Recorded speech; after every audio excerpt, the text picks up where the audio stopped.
students, now we start the remaining part of the interrelationships between living things.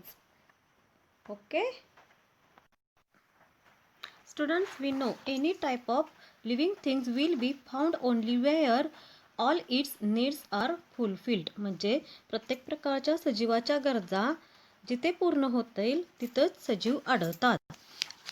Late us take the example of the tiger. आता हेच बघा ना, आपण वाघाचं एक उदाहरण घेऊया. Okay. A tiger has stripes. म्हणजे टायगरच्या अंगावर पट्टे असतात. A tiger lies in wait for its prey among tall grasses. Its prey cannot see it in the grass because of strips.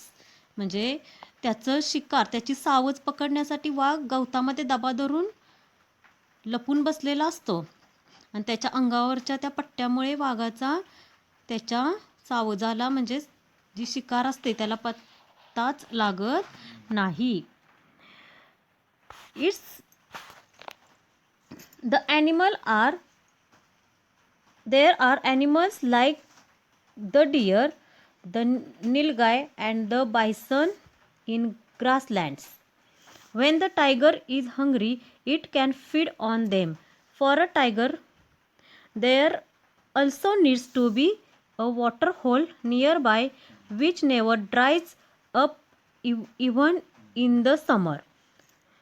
There must also be hills or mountains in the area so that it can find caves for shelters. म्हणजे की गवताळ प्रदेश जिथं असतो तिथं हरणे, नीलगाई, गवे असे प्राणी येतात आणि भूक लागली की ते खाऊन वाघ आपले पोट भरू शकतो. कारण उन्हाळ्यात सुद्धा पाणी आटणार नाही असा पाणवठा जवळ असावा लागतो. अशा प्रदेशात, अशा घनदाट झाडे असते ना, तिथे उंच गवत किंवा डोंगरातील गुहा असाव्या लागतात. म्हणजे निवाऱ्यासाठी वाघाला काय मिळू शकतो? आडोसा मिळू शकतो. म्हणजे कुठं असू शकतात? There must also be hills, mountains in the area so that is can find caves for shelters. म्हणजे जिथं वाघाला काय होतील? या सगळ्या गोष्टी मिळतील तिथेच वाघाचे वास्तव्य असते. ए tiger इनहॅबिट्स an area where all these things are available. Okay. Next, can you tell from where do we get silk? We get silk from cocoon of larvae of silkworm. How are the trees useful for monkeys? The trees provides shelter, food and safety hiding place from most predators. Okay. How are trees useful for birds? Birds build nest on the trees. They get food from the trees and they also get safety from some predators. What happens if termites make a tree hollow? Termites म्हणजे वाळवी. Hollow means पोखरणे. म्हणजे वाळवीने झाड पोखरले तर काय होईल? When the termites make a tree hollow, the tree falls down. Okay. We keep animals in order to satisfy some of our needs. म्हणजे मनुष्याला आपल्या काही गरजा पूर्ण करण्यासाठी काय करावं लागतं? वेगवेगळे प्राणी पाळतो. They became dear to us. त्याला माया लावतो. We look after them well. त्याची काळजी घेतो. We feed them. त्याला खाऊ पिऊ घालतो.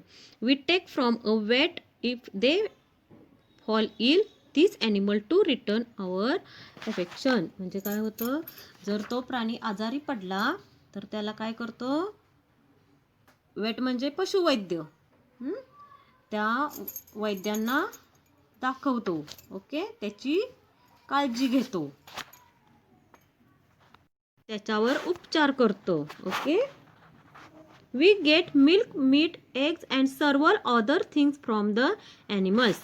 आपल्याला प्राण्यांकडून अनेक गोष्टी मिळतात. त्याच्यामध्ये मग eggs, meat and other बाकीचे जे अन्नपदार्थ आहेत ते मिळतात. Some animals are useful for carrying burdens or drawing cats. म्हणजे काही ॲनिमल्स हे ओझी वाहण्यासाठी किंवा गाड्या ओढण्यासाठी युजफुल असतात. Domestic animals are also use to help with heavy from work in field. काही डोमेस्टिक ॲनिमल, बैल वगैरे आपण बघतो, आपल्याला शेतातील कामासाठी उपयोगी पडतात. Dog guards our house. Okay. Sheep gives us wool. आणि शीप आपल्याला काय देते? वूल देते. Next, do you know even the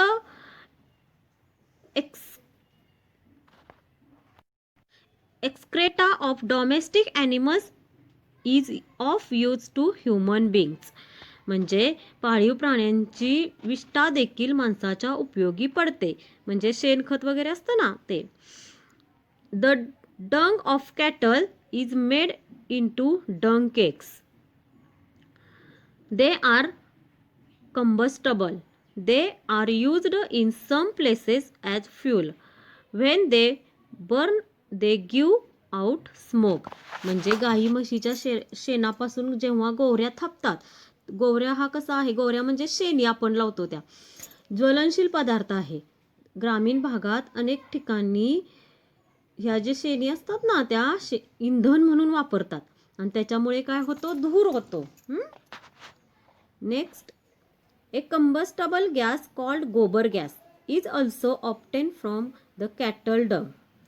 That too is used as a fuel. It burns without smoke.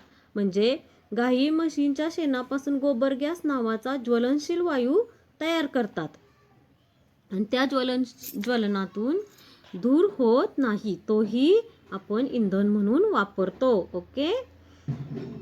Cattle dung is used for plastering mud houses. काही लोक मातीची घरे लिंपण्यासाठी शेणाचा वापर करतात. Manures made from cattle dung and sheep pellets are good for plants. Farmers use them for growing crops. Sheep पिलिप्स म्हणजे शेळीच्या लेंड्याच्या असतात ना, गाई म्हशीच्या शेणापासून काय होतं? शेणखत होतं. तसंच शेळ्या आणि मेंढ्यांच्या लेंड्यापासून लेंडी खत मिळतं आणि ते शेतकरी काय करतात? Farmers use them for growing crops. Okay students, remaining part of this lesson we see in next video. Okay, bye.